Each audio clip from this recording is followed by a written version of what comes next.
Super prime time presented by doctor ortho Ayurvedic oil and capsules, जोड़ों के दर्द की बेजोड़ दवा। देश के number 1 news show super prime time में आप सभी का स्वागत है। नमस्ते, मैं हूं दिनेश गौतम और आज एक बेहद अहम खबर के साथ शुरुआत। वो ये कि दुनिया जंग की आशंका से घिरी हुई है। इससे इनकार अब कौन कर सकता है, लेकिन जंग होगी कब या शुरुआत कौन करेगा, ये पहेली जरूर है। इस पर अब तक कोई पुख्ता दावा नहीं हो सकता।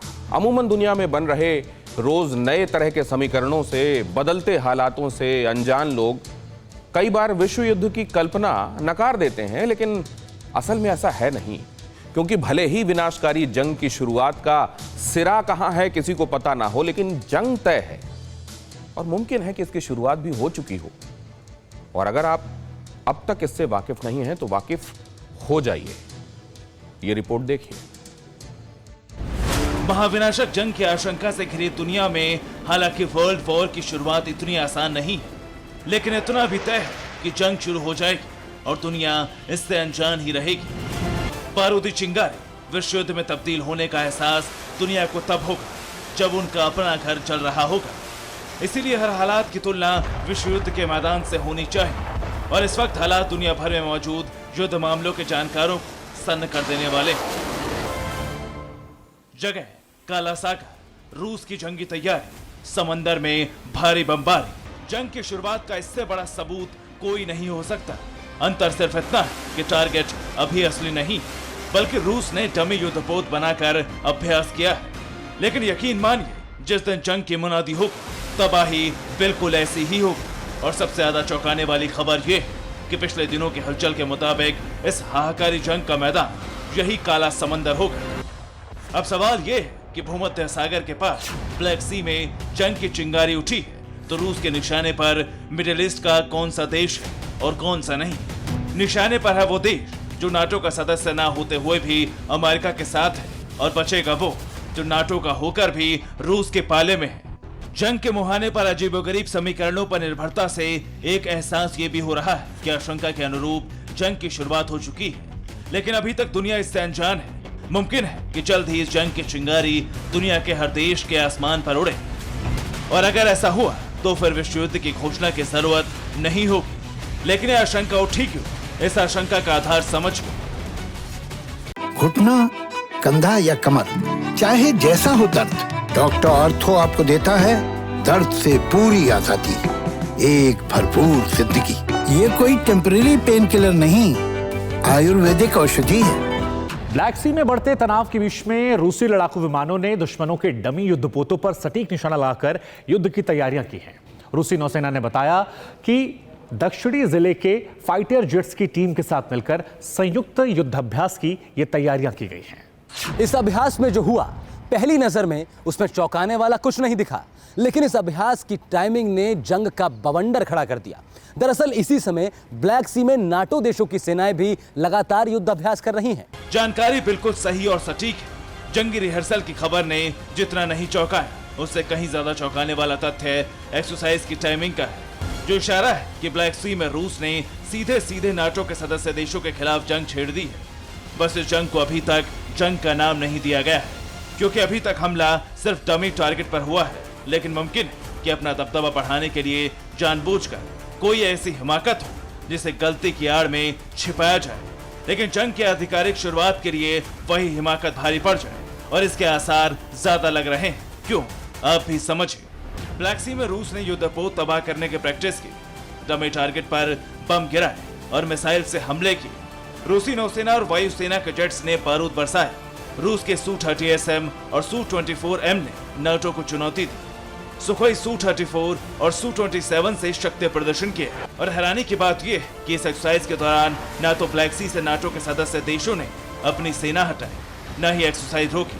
अलबत्ता नाटो ने ना तो रूस और ब्लैक सी से लगे देशों के लिए अलर्ट जारी किए, न ही रूस ने ऐसी कोई वार्निंग जारी की जिससे एक्सरसाइज के दौरान ब्लैक सी में किसी भी तरह की अनहोनी से बचा जा सके। यानी एक्सरसाइज भले ही एक समंदर में दो अलग अलग गुटों ने अपने अपने दायरों में की, लेकिन मनोवैज्ञानिक रूप से टारगेट और दुश्मन रूस और नाटो एक दूसरे की सेना को मान रहे हैं। और इसका प्रमाण है 2 दिन पहले रूस का वो टेस्ट जिसने नाटो और अमेरिका को डरा दिया। रूस ने ब्लैक सी एक्सरसाइज से पहले एक टेस्ट किया। रूसी वायुसेना ने 2 दिन पहले ही S-400 का टेस्ट किया। रूस ने टेस्ट यूक्रेन से कब्जा क्रीमिया में पूरा किया। इस टेस्ट को भी नाटो सेना ने चुनौती के तौर पर लिया और लेना भी चाहिए, क्योंकि रूस ने क्रीमिया में S-400 का जो टेस्ट किया वो चेतावनी जारी करने के लिए ही था, जिसका सांकेतिक खुलासा भी हुआ। रूसी सैन्य अधिकारियों ने बताया कि उन्होंने इस मिसाइल डिफेंस सिस्टम का टेस्ट ऑपरेशन तैयारियों की जांच के तौर पर किया है, और उस बयान के बाद से मान लिया गया कि रूस ने अमेरिका के खिलाफ युद्ध की तैयारी ब्लैक सी में ही शुरू कर दी, या यूं कहें कि इस काले सागर में नाटो सेना के खिलाफ रूसी सेना ने जंग छेड़ दी और इसका भी सांकेतिक ऐलान किया जा रहा है। और इस ऐलान को करने के लिए खुद रूसी नौसेना के ब्लैक सी बेड़े के प्रवक्ता सामने आए। क्या कहा उन्होंने, ये भी देखिए। ब्लैक सी बेड़े के प्रवक्ता कैप्टन एलेक्सी के मुताबिक काला सागर बेड़े के विमान और हेलीकॉप्टरों ने दक्षिणी सैन्य जिले के एयरफोर्स फॉर्मेशन के साथ ये युद्ध अभ्यास किया, जिसमें S-400 एयरक्राफ्ट मिसाइल सिस्टम और पेंट्रिसिस सेल्फ प्रोपेल्ड मिसाइल समेत गन सिस्टम को फायर कर उनकी तैयारियों की जांच की गई। अब अनुमान लगाइए कि जिस S-400 का ऑपरेशनल टेस्ट किया गया वो ब्लैक सी में किसी बड़ी घटना को भी अंजाम दे सकता है, और ये रूस के अधिकार क्षेत्र की बात होती, लेकिन इसे ब्लैक सी में मौजूद नाटो के कई सदस्य देशों की सेना ने अनदेखा कर दिया, वो भी सिर्फ इसलिए क्योंकि रूस का रुख आक्रामक है, वो भी नाटो के युद्ध अभ्यास के ही कारण। नाटो का सालाना अभ्यास सी ब्रिज सोमवार से शुरू हुआ। काला सागर के उत्तर पश्चिमी हिस्से में कई देशों की सेना है। रूसी नौसेना इस अभ्यास पर करीब से नजर रख रही है। रूस ने दुश्मनों के युद्धपोतों की जानकारी भी जुटा ली है। नाटो के अभ्यास में 32 देशों के 5000 सैनिक शामिल थे। रूसी रिपोर्ट में 32 युद्धपोतों के शामिल होने की खबर है। इसके अलावा पता चला कि नाटो के सदस्य देशों की इन सेनाओं की 10 जुलाई तक ब्लैक सी में हलचल रहेगी। तब रूस का रुख आक्रामक हुआ और फिर ब्लैक सी में बारूदी बवंडर उठाने के लिए रूसी नौसेना और वायुसेना ने मिलकर सीधा मोर्चा उसी समंदर के दूसरे मुहाने पर खोल दिया जहां नाटो की सेनाएं मौजूद हैं। और इसके लिए जो जिम्मेदार कारण है वो रूस के प्रेसिडेंट व्लादिमीर पुतिन की नई सुरक्षा नीति को माना जा रहा है। रूस के राष्ट्रपति व्लादिमीर पुतिन ने देश को एक नई रक्षा नीति दी है, जिसमें चीन के साथ सहयोग बढ़ाने पर जोर दिया गया है। वहीं आर्थिक सुरक्षा की दृष्टि से अंतरराष्ट्रीय ट्रांजैक्शन में डॉलर के इस्तेमाल को घटाने की बात कही गई है। आपको ये जानकर हैरानी होगी कि रूस ने सहयोग बढ़ाने की नीति में भारत का नाम भी शामिल किया है। यानी भारत के साथ दोस्ती बढ़ाते हुए नजर अमेरिका का दबदबा खत्म करने पर है, लेकिन भविष्य की सीढ़ियां तय करने का प्लान चीन के साथ है। रूस की नीति एक तरफ अमेरिका और उसके नेतृत्व को स्वीकारने वाले देशों के खिलाफ है, इसीलिए रूस ने सबसे पहले चीन से यारी बढ़ाई है ताकि दो ताकत मिलकर नाटो की बड़ी फोर्स के सामने खड़ी हो सके। इसीलिए ब्लैक सी में भले ही रूस अकेला डटा हो, लेकिन वैश्विक मंच पर अर्थव्यवस्था को अमेरिका के दबदबे से मुक्त कराने का भी रास्ता बना लिया। लेकिन ये रास्ता कितना साफ है, इसे भी देखिए। रूस ने चीन के साथ विस्तृत पार्टनरशिप का लक्ष्य रखा है। चीन के साथ रणनीतिक सहयोग बढ़ाने की भी नीति बनी है। नीति के तहत हिंद प्रशांत क्षेत्र में अलग समूह तैयार होगा। रूस से क्षेत्रीय स्थिरता और सुरक्षा का आश्वासन भी मिलेगा। समूह देश लेन देन में US डॉलर का इस्तेमाल करेंगे। यानी आर्थिक सुरक्षा को बढ़ाने के प्लान के तहत रूस ने अमेरिका में दूसरे सिरे से हमला करने का पूरा ब्लूप्रिंट बना लिया है। हालांकि इसमें रूस के सामने कई और खतरे भी हैं, लेकिन इन सभी खतरों को रूस सहयोगियों के साथ मिलकर टालने की कोशिश करेगा। मसलन कि आर्थिक मोर्चे पर समूह तैयार होगा तो नाटो के मुकाबले भी एक गुट एशिया में खड़ा होगा। Bureau report, TV9 Bharatvarsh. दशकों से बलूचिस्तान पाकिस्तान से आजादी मांग रहा है, लेकिन पाकिस्तानी आर्मी बंदूक के दम पर विद्रोह की आवाज दबाती रही है। बलूच विद्रोही इसका प्रतिकार भी करते रहे हैं। एक बार फिर बलूच लिबरेशन आर्मी ने पाकिस्तानी सरकार को सख्त संदेश दिया है। BLA के क्रांतिकारियों ने बलूचिस्तान में काम कर रही चाइनीज कंपनी पर हमला बोला, उसमें आग लगा दी और काम करने वाले मजदूरों को अगवा कर लिया। बलूचों की ये बागी आवाज अब आग के शोलों में तब्दील हो चुकी है। विद्रोही बलूचों की ये प्रतिज्ञा अब पाकिस्तान के लिए आफत बन चुकी है। अपने अस्तित्व के लिए बंदूक उठाने वाले बलूच अब उन्हीं चीनियों के लिए काल बन चुके हैं जो बलूचिस्तान में कब्जाधारी कंपनियों का विस्तार कर रहे हैं। ये धधकती हुई आग बलूचों के विद्रोह का सबूत है। पाकिस्तान के टूटने की आहट है। पाकिस्तान की अनुमति से बलूचिस्तान की चीन में दखल के प्रतिकार का प्रमाण है। बलूचिस्तान लिबरेशन आर्मी ने दावा किया है कि उसने चीन की दूरसंचार कंपनी को आग के हवाले कर दिया है। BLA का दावा है कि इसमें काम करने वाले 6 मजदूरों का अपहरण कर लिया है। इन मजदूरों का अपहरण मारगोट चोखोबी बांध क्षेत्र से किया गया है। घुटना, कंधा या कमर, चाहे जैसा हो दर्द, डॉक्टर ऑर्थो आपको देता है दर्द से पूरी आजादी, एक भरपूर जिंदगी। ये कोई टेम्परेरी पेन किलर नहीं, आयुर्वेदिक औषधि है। बलूच विद्रोहियों ने चाइनीज मजदूरों की रिहाई के लिए संयुक्त राष्ट्र या रेड क्रॉस की गारंटी की मांग की है। बलूचिस्तानियों की इस हिमाकत से इस्लामाबाद तक हड़कंप मचा हुआ है, क्योंकि एक बार फिर बलूचों ने सीधे चीनियों को टारगेट किया है। इसकी वजह यह है कि बलूचिस्तान के विद्रोही चीन के निवेश का जबरदस्त विरोध कर रहे हैं। दरअसल बलूचिस्तान एशिया में सोने, तांबे और गैस के सबसे बड़े भंडारों में से एक है, लिहाजा इस पर चीन की नापाक नजर है। बलूचिस्तान में ही चीन पाकिस्तान इकोनॉमिक कॉरिडोर परियोजना के तहत ग्वादर पोर्ट का विस्तार कर रहा है। सीपेक प्रोजेक्ट के तहत पाकिस्तान और चीन को जोड़ने वाली सड़कें, रेल लाइनें और गैस पाइपलाइंस बिछाई जा रही हैं। ये कॉरिडोर चीन के शिनजियांग उइगुर स्वायत्त क्षेत्र से बलूचिस्तान के ग्वादर तक तकरीबन 3000 किलोमीटर की दूरी तय करता है। चीन और पाकिस्तान का दावा है कि इससे बलूचिस्तान का विकास होगा, लेकिन बलूचों का दावा है कि ग्वादर पोर्ट के जरिए चीन जहां पाकिस्तान पर कब्जा करना चाहता है, वहीं वो सोने, तांबे और गैस के भंडार को हथियाना चाहता है। इतना ही नहीं, बलूचों का दावा है कि चाइनीज प्रोजेक्ट में काम करने वाले सभी लोग चीन के ही हैं। पाकिस्तान इसके सहयोग से बलूचों की जासूसी भी कर रहा है। यह वजह है कि बलूच विद्रोही हर हाल में चीन को अपने इलाके से निकालने की कोशिश करते रहते हैं। बलूच विद्रोहियों ने इसके लिए पहले 2019 के मई महीने की 11 तारीख को ग्वादर के जिस जावेर पर्ल कॉन्टिनेंटल होटल पर हमला किया था, वहां पर चीनी अफसर रहते थे। 2020 के जुलाई में भी बलूच विद्रोहियों ने कराची में स्टॉक एक्सचेंज पर अटैक किया था, तब भी विद्रोहियों ने चेताया था। हालांकि इन विद्रोहियों को कुचलने के लिए चीन और पाकिस्तान मिलकर अरबों रुपए खर्च कर रहे हैं, लेकिन बलूच विद्रोही उनसे टकरा रहे हैं, क्योंकि अस्तित्व की लड़ाई लड़ रहे बलूच लगातार पाकिस्तान से अपनी आजादी की मांग कर रहे हैं। पाकिस्तानी आर्मी की बर्बरता के बावजूद बलूचिस्तान लिबरेशन आर्मी अपनी जमीन पर पाकिस्तान और चीन के लिए चैलेंज बनी हुई है। Bureau report, TV9 Bharatvarsh.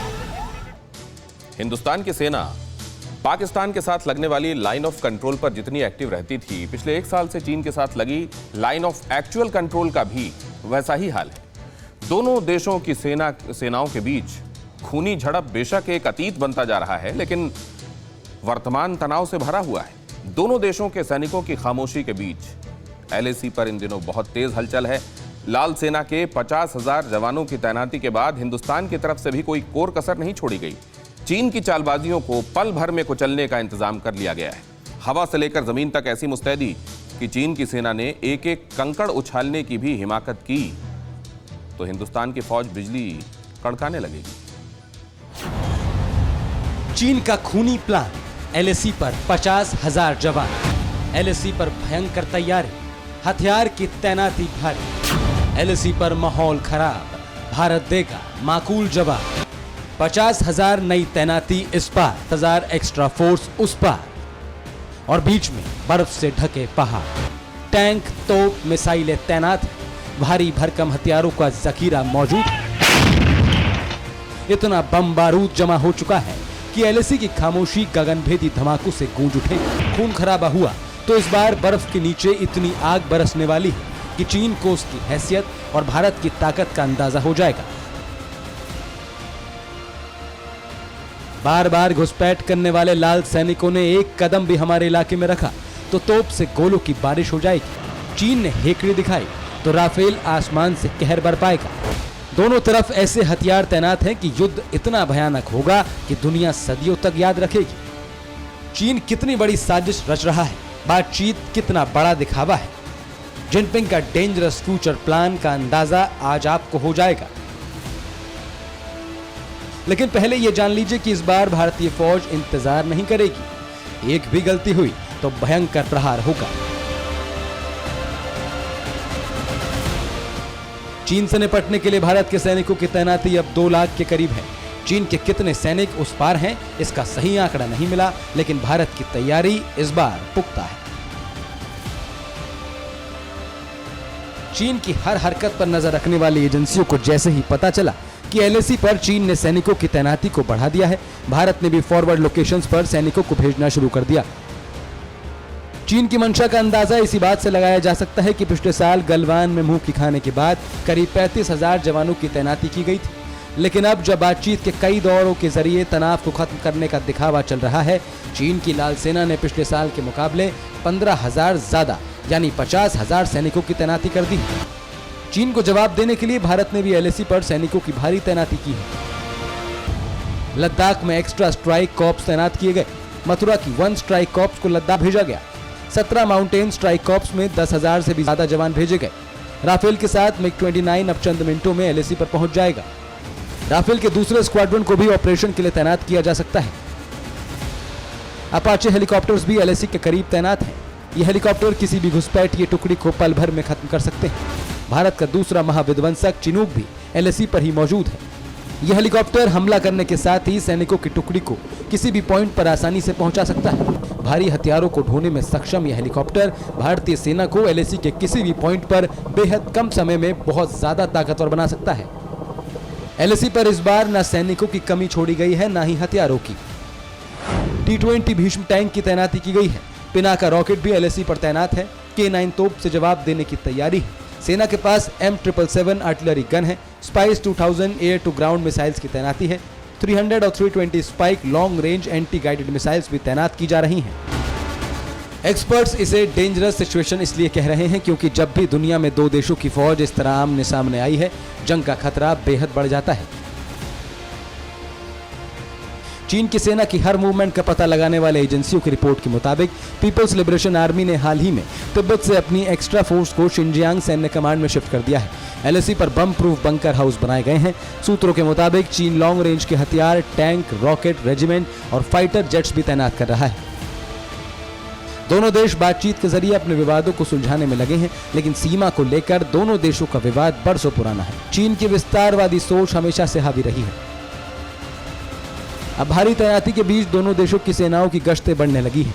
गश्त के दौरान ही दोनों देशों के सैनिक कई बार आमने सामने भी आ चुके हैं। अब अगर पेट्रोलिंग पार्टी में किसी भी तरह की झड़प होती है तो LAC पर युद्ध छिड़ सकता है। चीन के सैनिकों को LAC को लेकर बहुत बड़ा कंफ्यूजन हमेशा से रहा है। यही वजह है कि PLA आर्मी की पेट्रोलिंग पार्टी भारतीय क्षेत्र में आ जाती है और फिर विवाद के साथ झड़पें भी शुरू हो जाती हैं। दोनों देशों के बीच हथियार इस्तेमाल न करने का समझौता है, लेकिन गलवान में यह प्रोटोकॉल टूट चुका है और हालात बिल्कुल अलग हैं। हालांकि अब भारत की रणनीति बदल चुकी है। अब चीन की सेना से वैसी ही रणनीति से निपटा जा रहा है जैसी रणनीति चीन अपनाता रहा है।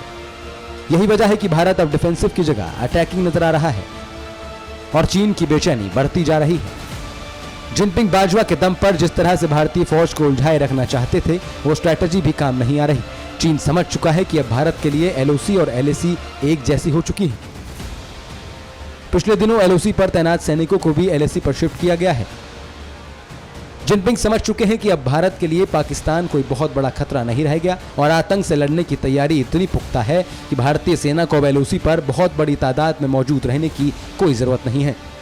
चीन भारत के आक्रामक रुख से किस कदर बेचैन है, इसका अंदाजा चीन के ग्लोबल टाइम्स में छपी रिपोर्ट से होता है। ग्लोबल टाइम्स अखबार के अनुसार जनवरी से शिनजियांग मिलिट्री कमांड बहुत ज्यादा एक्टिव है।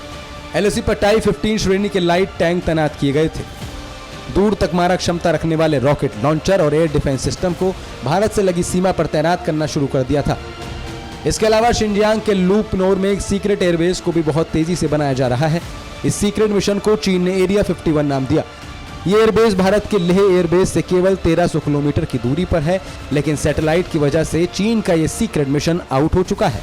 भारत को अब पूरी जानकारी मिल चुकी है। चीन समझ चुका है कि LAC पर भारत से खुलकर लड़ने में उसे बहुत बड़ा नुकसान उठाना पड़ सकता है। इसीलिए माना जा रहा है कि भारत का ध्यान दोबारा LOC पर शिफ्ट करने के लिए ही चीन के इशारे पर पाकिस्तान लगातार ड्रोन उड़ाने लगा है। चीन ने पाकिस्तान को घातक ड्रोन देने का वादा भी किया, लेकिन भारत की रणनीति अब बदल चुकी है। पाकिस्तान की नकेल कसना भारत की प्राथमिकता जरूर है, लेकिन चीन को लेकर अब किसी भी तरह की ढिलाई नहीं बरती जाएगी। Bureau report, TV9 Bharatvarsh. क्या सुपर पावर अमेरिका पर एक बार फिर टेररिस्ट अटैक हो सकता है? क्या अमेरिका पर एक बार फिर कोई बड़ा हमला होने वाला है? असल में विश्व के मानचित्र पर यह सवाल आग की तरह तब फैला जब आजादी का 245वां सालगिरह मना रहे अमेरिका में एक साथ 11 आतंकी पकड़े गए, वो भी गोला बारूद के साथ। यहां सवाल यह भी उठता है कि क्या यूनाइटेड स्टेट्स ऑफ अमेरिका में आतंकियों के और भी गुट एक्टिव हैं? क्या एक बार फिर अमेरिका को 9/11 की तरह दहलाने की साजिश हो रही? सुपर पावर अमेरिका एक बार फिर दहल जाता, विश्व शक्ति एक बार फिर थर्रा उठती, मिस्टर प्रेसिडेंट का मजबूत किला फिर कांप जाता। तैयारी पूरी थी, गोला बारूद तक जुटा लिया गया था, आतंकी सेना की ड्रेस में थे, arms ready to fire mode में थे और अमेरिका पर हमले के लिए आतंकियों ने आजादी का मुबारक दिन चुना था। स्वतंत्रता की 245वीं वर्षगांठ वाले दिन यूएस में टेररिस्ट अटैक होने वाला था। ऐसे में सवाल उठता है कि क्या यूएस में 9/11 जैसे आतंकी हमला हो सकता है? क्या यूएस के हवाई हमले से मिलिशिया बौखला उठा है? अमेरिका के ताजा घटनाक्रम को देखें तो शनिवार देर रात यहां टेरर अलर्ट का हेवी सायरन बजा। सुरक्षाकर्मी और आतंकी आमने सामने आ गए। करीब 9 घंटे तक सिक्योरिटी फोर्स को एक्शन मोड में रहना पड़ा। अगर थोड़ी भी चूक हो जाती तो आजादी के वर्षगांठ वाले दिन आतंकी अपने मकसद में कामयाब हो जाते। 20 साल बाद अमेरिका एक बार फिर आतंकी हमले से दहल जाता। शिकंजे में 11 आतंकी, यूएस में 9/11 जैसे हमले की तैयारी। 20 साल बाद बॉस्टन में आतंकियों का बदलापुर। देखिए, यह अमेरिका के बॉस्टन शहर की तस्वीर है। रात करीब 1 बजे पुलिस हरकत में आई। सड़क के दोनों ओर पुलिस वैन और फोर्स दौड़ने लगी। हाईवे को भी बंद कर दिया गया। इसके बाद संदिग्ध गाड़ियों की तलाशी शुरू हुई तो फिर जो दृश्य सामने आया वो हैरान करने वाला था। गाड़ियों के अंदर आतंकी ऑटोमेटिक हथियारों से लैस थे और इन्हें काबू करने में पुलिस को 9 घंटे लग गए। घुटना, कंधा या कमर, चाहे जैसा हो दर्द, डॉक्टर ऑर्थो आपको देता है दर्द से पूरी आजादी, एक भरपूर जिंदगी। ये कोई टेम्परेरी पेन किलर नहीं, आयुर्वेदिक औषधि है। दरअसल रात 1 बजे अमेरिका के बॉस्टन में एक सैनिक ने 2 कारों को ब्रेक डाउन लेन में रुका हुआ देखा, जिसमें राइफल और पिस्तौल से लैस लोग बैठे थे।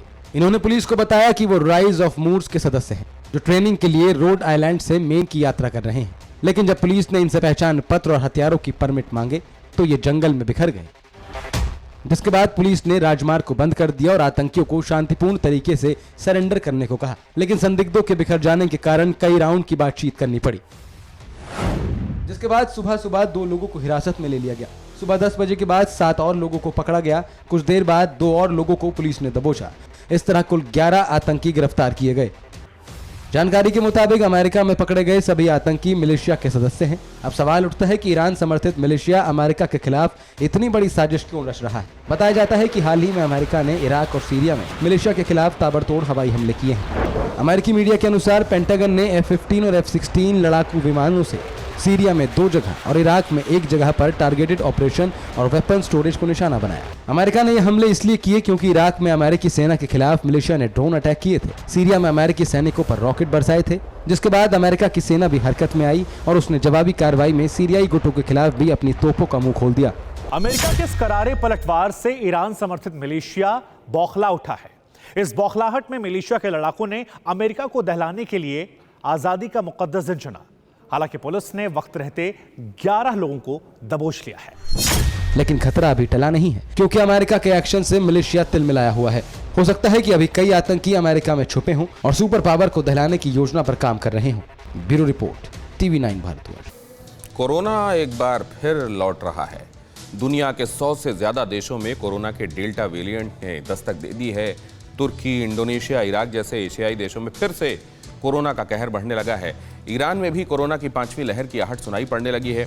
ईरान के राष्ट्रपति हसन रूहानी ने लोगों को कोरोना को लेकर सख्त हिदायतें दी हैं। क्या ईरान में कोरोना वायरस की 5वीं लहर आने वाली है? क्या राष्ट्रपति चुनाव की वजह से ईरान में कोरोना पसरा? क्या एशिया के 4 और देशों पर कोरोना का खतरा बढ़ा है? ईरान फिर डरा हुआ है, फिर से कोरोना का खतरा बढ़ा हुआ है। ईरान में वुहान वायरस के विस्फोट की चेतावनी कोई और नहीं बल्कि राष्ट्रपति हसन रूहानी ने दी। हसन रूहानी ने ईरान में कोरोना की 5वीं लहर के खौफनाक असर को लेकर आगाह किया है।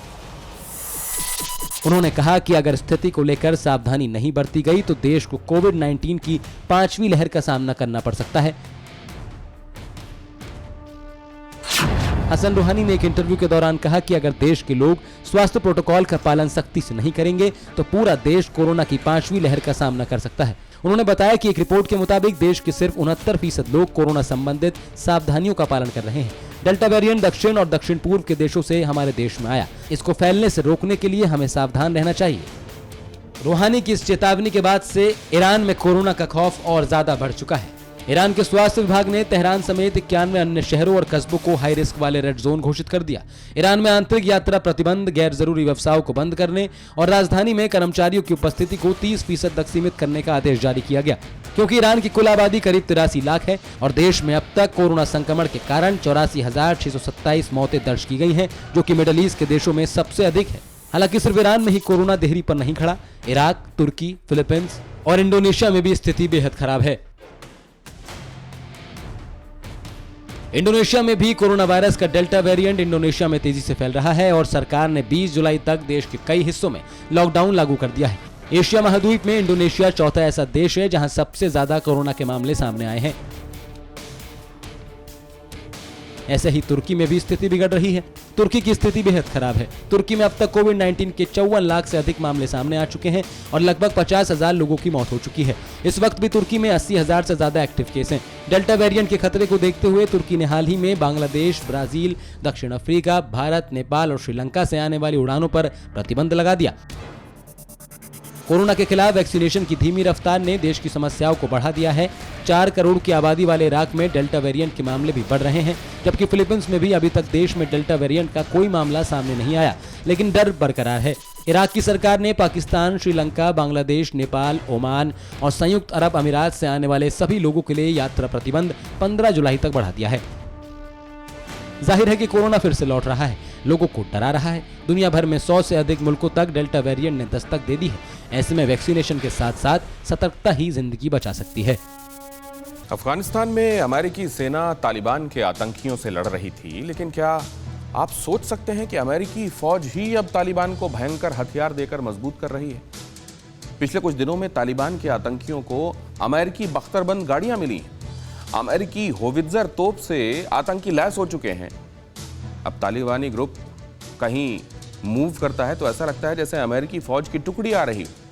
ऐसा कैसे मुमकिन हुआ, ये रिपोर्ट बताइए। सुपर पावर की सुपर पावरफुल मिलिट्री की सबसे बड़ी ताकत है ये गाड़ी। बुलेट प्रूफ गाड़ियां इतनी मजबूत है कि इन पर गोलियां क्या, बम और ग्रेनेड का वार भी बेकार हो जाता है। अमेरिकी होवित्जर तोप से कई किलोमीटर दूर तक सटीक निशान लगाया जा सकता है, लेकिन वैसे ट्रक और ये शक्तिशाली गाड़ी तालिबानी आतंकियों के पास है। जिन आतंकियों को खत्म करने के लिए बरसों तक अमेरिकी फौज के जवान अफगानिस्तान में डटे रहे, वही अब अपनी गाड़ियों और हथियार आतंकियों को क्यों दे रहे हैं? जवाब हैरान करने वाला है। असल में अमेरिकी फौज को एक तय समय में अफगानिस्तान से वापस होना था। हड़बड़ी ऐसी है कि अमेरिकी फौज अपनी गाड़ियां और तोप को छोड़कर वापस लौट आई। अब जब तक अमेरिका इन गाड़ियों को एयरलिफ्ट करता, तालिबान के आतंकियों ने इसे कब्जे में ले लिया। असल में अफगानिस्तान की सरकारी सेना इतनी कमजोर हो चुकी है कि वो तालिबानियों को रोक नहीं पा रही। अमेरिका ने दखलंदाजी बंद कर दी। अब जहां तहां तालिबानियों का कब्जा है, वहां अमेरिकी सेना के साजो सामान पर भी उनका कब्जा हो गया है। अब अमेरिकी गाड़ियों से आतंकियों की मूवमेंट ऐसी लग रही है जैसे अमेरिकी फौज के जवान ही कहीं जा रहे हैं। अमेरिकी हथियार और गाड़ियां मिलने से आतंकियों की ताकत भी बढ़ गई। अब बख्तरबंद गाड़ियों में आतंकियों को मारना आसान नहीं रह गया। एक महीने में तालिबान ने अमेरिकी सेना के 700 ट्रकों और बख्तरबंद गाड़ियों पर अपना कब्जा जमा लिया है। आशंका जताई जा रही कि अगर तालिबान के पास और अमेरिकी वाहन आ गए तो तालिबानी कई देशों की सेनाओं से अधिक शक्तिशाली हो जाएंगे। माना जा रहा है कि हमवी का इस्तेमाल आत्मघाती हमले के लिए किया जा सकता है। तालिबानियों के पास बारूदी सुरंग से बचने वाली गाड़ी ओश-गोश भी। अमेरिकी फौज के जवान अगर अपनी गाड़ियां अफगान सेना को देकर जाते तो ऐसा हाल नहीं होता। Bureau report, TVN Bharatvarsh. बारिश की वजह से बिहार के सीमांचल के इलाकों में भारी बाढ़ का सामना लोगों को करना पड़ रहा है। ये बाढ़ नेपाल में हुई बारिश की वजह से आई है, जिसने तराई में नदियों का विस्तार कर दिया है। नतीजतन शहर और गांव पानी में डूबे हुए हैं और लोगों को ऊपरी इलाकों में पनाह लेनी पड़ रही है। अब आपको ये जानकर हैरानी होगी कि नेपाल में भी ठीक ऐसे ही हालात हैं, जहां ऊंचाई वाले इलाके भी तालाब में तब्दील होने लगे हैं। लैंडस्लाइड ने मुश्किलों को और बढ़ा दिया है। नेपाल से बिहार तक के हालात इस रिपोर्ट में देखिए। नेपाल से निकले तबाही के सैलाब ने हिंदुस्तान में हाहाकार मचा दिया। घर डूब गए, खेत खो गए, सड़कों ने जल समाधि ले ली और हर साल की तरह इस साल भी अभिशाप की तरह जिंदगी की जद्दोजहद शुरू हुई।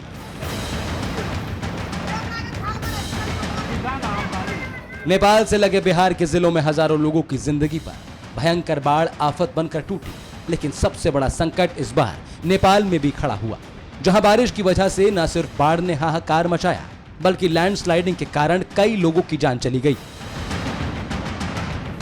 कई गंभीर रूप से घायल हो गए और कुछ परिवार ही बिछड़ गए।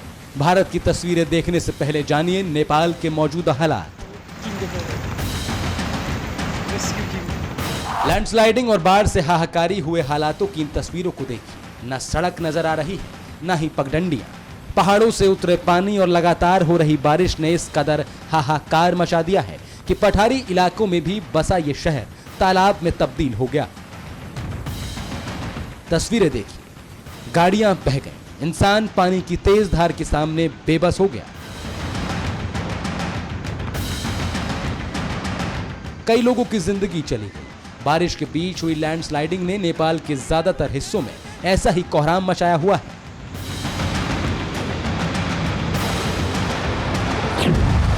लैंडस्लाइडिंग और बाढ़ से नेपाल में 52 लोगों की मौत हुई। सैकड़ों लोग बाढ़ की तेज धार में बहे, जिनका पता ही नहीं चला।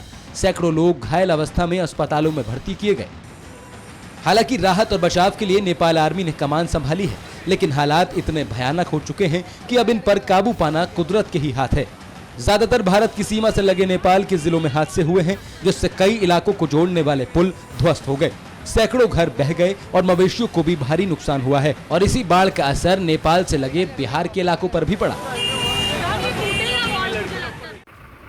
घर खड़े हैं, आम लोगों की आवाजाही भी शुरू है, लेकिन जमीन नहीं दिखती। तस्वीर बिहार के उसी रक्सौल जिले की है, जहां बाढ़ के कारण बिगड़े हालातों से आप पहले भी वाकिफ हो चुके हैं। इस बार हालात ज्यादा भयानक है, क्योंकि नेपाल से उतरे पानी में इस बार नेपाल की बाढ़ का असर भी है। स्थिति यह है कि पूरा रक्सौल शहर ही डूबने की कगार पर पहुंच गया। शहर भर में 4 से 5 फीट पानी भरा है। सरिसवा नदी के तीर समंदर की तरह फैल चुके हैं।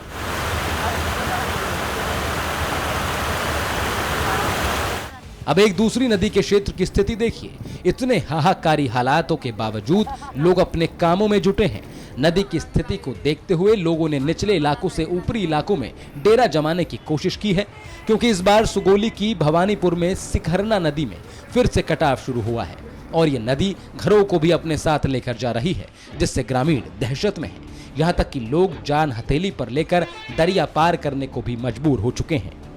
नगर परिषद पूरी तरह डूब चुका है। नगर परिषद के साथ साथ कोई ऐसा रक्सौल का वार्ड और मोहल्ला नहीं है जो पानी से वंचित हो। इसको लेकर हम बिहार सरकार को कटहरे में खड़ा करना चाहते हैं और पूछना चाहते हैं कि आखिरकार सरकार किस प्रकार लोगों को सुविधाएं देने का काम कर रही है।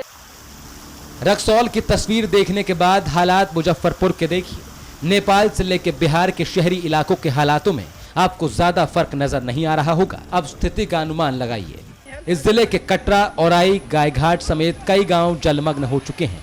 बागमती नदी के पानी की धार इतनी तेज है कि सड़कें तक बह गई और लोग जान जोखिम में डालकर आवाजाही के लिए रास्ता बनाने की कोशिश कर रहे हैं।